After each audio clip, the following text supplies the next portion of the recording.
नमस्कार, मैं हूं आपके साथ मयंक। देखिए, आज 19 मार्च है और जंग का 20वां दिन। और हकीकत यह है कि अब ईरान गुस्से में है और बहुत ज़्यादा गुस्से में है। और उसका नतीजा क्या है आपने देखा ही होगा। कतर जल रहा है, रियाद जल रहा है, इजराइल जल रहा है, यूएई जल रहा है। तस्वीरें आप देख ही रहे होंगे, पिछले 24 घंटे की जो तस्वीरें आई हैं इनके बारे में मैं बात करूंगा। लेकिन उसके पहले एक बड़ी और अहम खबर जो अमेरिका से आई है, जो बड़ी ही गौर करने वाली खबर है।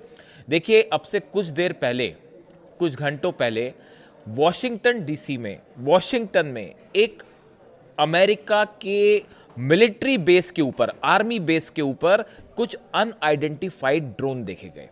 क्या ये ईरान के ड्रोन थे? अगर हम सीधा सवाल पूछें, जिसको लेकर पूरे अमेरिका में इस समय जो है वो परेशानी की लहर छाई हुई है और हर शख्स ये जानना चाहता है कि क्या ये वॉशिंगटन के अंदर ईरान के ड्रोन पहुंच चुके हैं। देखिए, पहले आप पूरी खबर समझिए जो वॉशिंगटन पोस्ट ने छाप रखी है। पूरे अमेरिका के मीडिया में एक खबर है, US official spotted unidentified drones over a Washington army base where secretary of state Marco Rubio and defence secretary Pete Hegseth was present.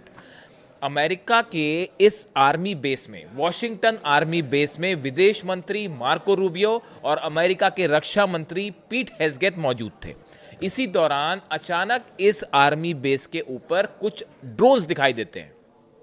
जैसी ड्रोन्स दिखाई दिए, पूरे आर्मी बेस में अलर्ट कर दिया गया। पैनिक की सिचुएशन थी, मानो ऐसा लग रहा था कि अब कुछ अटैक हुआ और तब कुछ अटैक हुआ। लेकिन उस ड्रोन से किसी तरह के हमले की फिलहाल कोई खबर नहीं आई। देखिए, जैसे ही ये ड्रोन दिखे उसके बाद जो हालात थे वो ऐसे थे कि एकदम पैनिक का माहौल।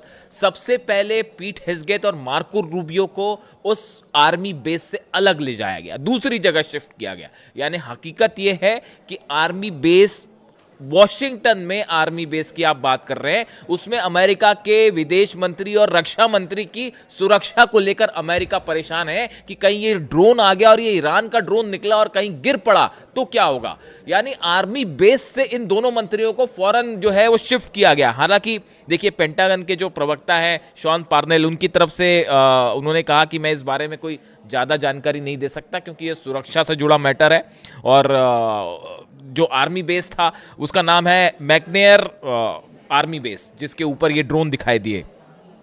इसके अलावा उन्होंने ये भी जानकारी देने से मना कर दिया कि मार्को रूबियो और पीट हेग्सेट को कहाँ शिफ्ट किया गया, कब शिफ्ट किया गया। ये सब जानकारी उन्होंने सुरक्षा कारणों से नहीं दी और वाजिब है कि नहीं दी उन्होंने। लेकिन अब देखिए, इस घटना ने एक बहुत बड़ा सवाल खड़ा कर दिया है। कुछ दिनों पहले मैंने आपको एक रिपोर्ट बताई थी कि जिस तरह से एफबीआई की वार्निंग आई थी कि कुछ ड्रोन्स जो है, कुछ एक जहाज, उसमें जो स्पेसिफिक जानकारी थी कि एक मिस्टीरियस जो है शिप वो अंदर आ सकता है, अमेरिका के आसपास हो सकता है पहले से मौजूद, और उसके ऊपर से ड्रोन टेक ऑफ कर सकते हैं और कैलिफोर्निया में या अमेरिका के कुछ हिस्सों पर हमले हो सकते हैं। ये जानकारी एफबीआई ने दी थी, जिसको लेकर डोनाल्ड ट्रंप से भी सवाल किया गया था। पूरी अमेरिका में सवाल उठ गए थे कि भैया क्या घुस के हमला होने वाला है। उसके बाद वॉशिंगटन में अज्ञात ड्रोन आर्मी बेस के ऊपर उड़ना, पूरी अमेरिका की सुरक्षा एजेंसियां इस समय पैनिक में हैं और सबको यह लग रहा है कि क्या अब यह दिन देखना पड़ेगा कि ईरान अब घर में घुस के अमेरिका पर हमले करने वाला है।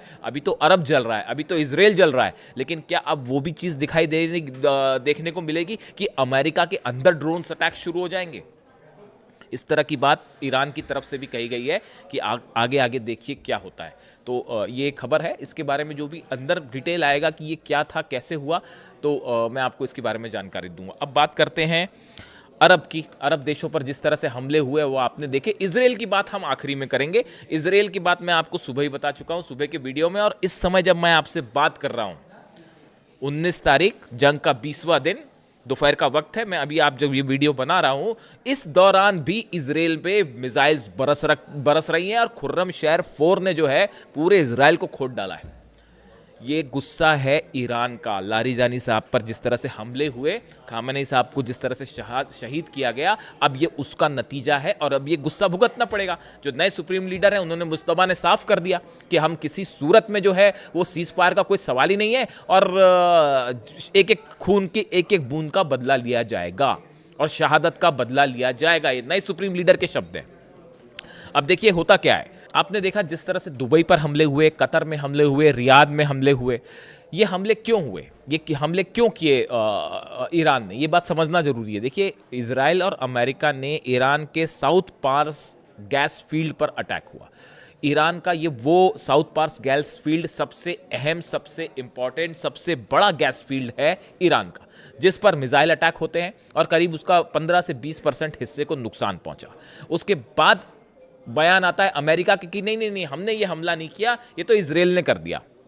और जो है हम अब आगे कहेंगे, मैं आपको बताऊंगा डोनाल्ड ट्रंप क्या कह रहे हैं। उसके बाद डोनाल्ड ट्रंप, अमेरिका की तरफ से बयान आया कि हमला हमने नहीं किया, ये तो इजराइल ने कर दिया है और गलती से ये हमला हो गया, या इस तरह की जो भी बात है, क्योंकि पता था कि अब ईरान क्या करेगा। उसके बाद ईरान ने जो है रात भर जो मिसाइलें बरसाई हैं अरब देशों पर, आप देखिए जो हमले हुए उस पर कतर की रास लफान गैस फैसिलिटी जो है, इस पर बुधवार की रात को यानी बीती रात को ज़बरदस्त अटैक हुए, मिसाइल्स अटैक हुए, ड्रोन अटैक हुए। नतीजा ये है कि पूरी इंडस्ट्रियल सिटी जो है उसमें आग लग गई। इस पर्टिकुलर जो एरिया है, ये ऑयल फील्ड जो है, गैस फील्ड जो है, फैसिलिटी जो है, ये लफान गैस फैसिलिटी को ज़बरदस्त नुकसान हुआ है। और कतर एनर्जी ने कंफर्म किया है कि ईरानी मिसाइलों के हमले में गैस प्रोसेसिंग हब को काफ़ी नुकसान हुआ है, जबरदस्त नुकसान हुआ। उसके अलावा आप सऊदी अरब की बात करें, सऊदी अरब की गैस फील्ड्स, ऑयल फील्ड्स, सब पर अटैक हुए हैं, सब पर खुर्रम शहर 4 मिसाइल गिरी है। अभी तक आपने देखा कि अरब देशों पर ड्रोन से अटैक हो रहे थे, बाय एंड लार्ज बड़ी संख्या में ड्रोन से अटैक हो रहे थे। और या फिर जो मिसाइल्स थी उसमें खुर्रम शहर 4 मिसाइल्स इक्का दुक्का जगह से शामिल थी। जो अमेरिकन बेसिस थे उस पर खुर्रम शहर 4 मिसाइल गिर रही थी। लेकिन अब हालात ये हैं कि ऑयल फैसिलिटीज़ पर, सऊदी की ऑयल फैसिलिटी के ऊपर खुर्रम शहर 4 मिसाइल गिरी है। और अरामको जो ऑयल कंपनी है उसमें फिर एक बार आग लग गई है। और उसका नतीजा ये है कि धू धू कर जल रही हैं अरब 2 मिसाइल्स गिरने की तो तस्वीरें भी सामने आई हैं।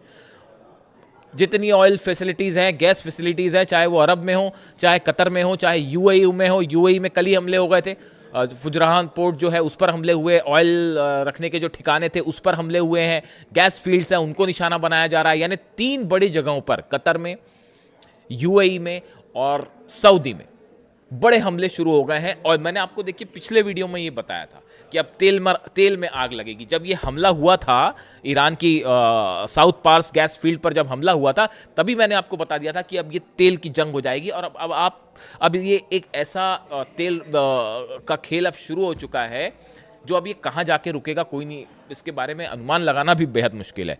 देखिए, सऊदी अरब के विदेश मंत्री प्रिंस फैजल बिन फरहान ने ईरान को चेतावनी देते हुए कहा है कि उनके देश और खाड़ी के जो अन्य देश हैं वो सब मिलकर ईरान को जवाब दे सकते हैं और वो अब इन हमलों को बर्दाश्त नहीं करेंगे।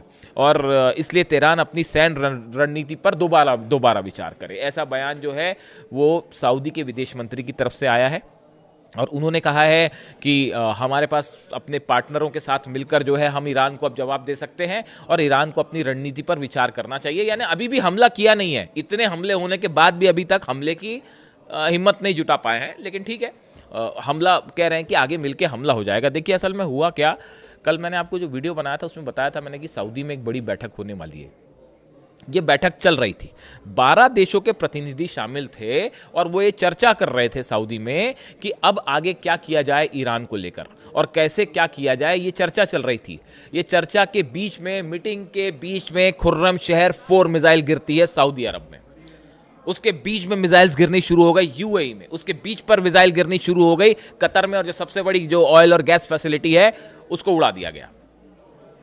यानी आप देखिए, ईरान की तरफ से कल ही ईरान ने बात कही थी, ईरान की सेना की तरफ से बयान आया था कि अगले चंद घंटे बेहद भारी होने वाले हैं इजराइल के लिए भी और सऊदी के लिए भी। देखिए, इस तरह से लगातार खबरें आ रही हैं। यूएई पे हमले का कारण मैंने आपको बताया, खार्ग आइलैंड पर जो हमले हुए उस पर बताया गया कि टेक ऑफ सऊदी से हुआ था, टेक ऑफ यूएई से हुआ था। B-2 बॉम्बर्स यूएई से उड़े थे, तो अब यूएई पे हमले हो रहे हैं।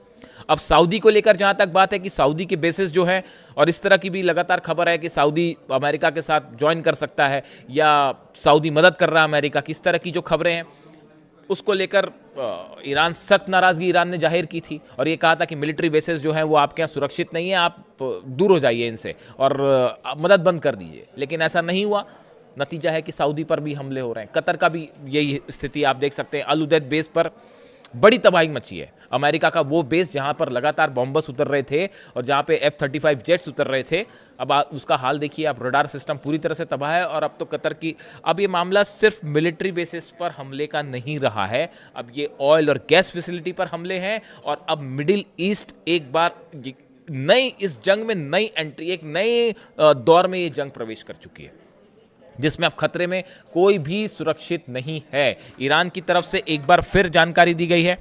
ईरान की तरफ से कहा गया है कि हम आपको एक बार फिर चेतावनी देते हैं, आपने इस्लामिक गणराज्य यानी ईरान के ऊर्जा के ढांचे पर हमला करके बड़ी गलती की है। अगर इसे दोहराया गया तो आपके और आपके सहयोगियों के ऊर्जा ढांचे पर हमले तब तक नहीं रुकेंगे जब तक ये पूरी तरह से तबाह नहीं कर दिए जाते।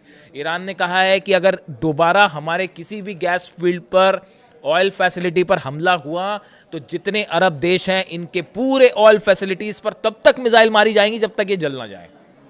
अब देखिए इसके बाद जो हाहाकार मचा है अमेरिका में और अरब देशों में, किसी को समझ नहीं आ रहा कि क्या किया जाए।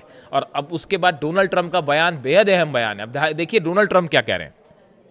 मध्य पूर्व में हुई घटनाओं को लेकर गुस्से में इजरायल ने ईरान के साउथ पार्स गैस फील्ड ठिकाने पर हमला किया।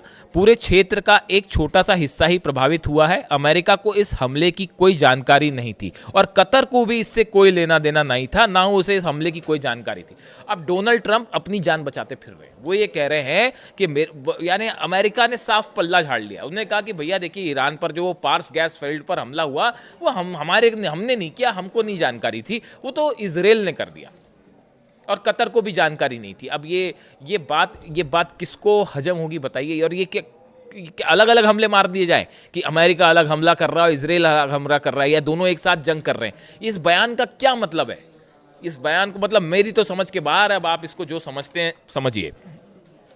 दुर्भाग्य से ईरान को तथ्यों की, डोनाल्ड ट्रंप कह रहे हैं, दुर्भाग्य से ईरान को तथ्यों की जानकारी नहीं थी और उसने बिना उचित कारण के कतर के LNG गैस ठिकाने पर हमला कर दिया।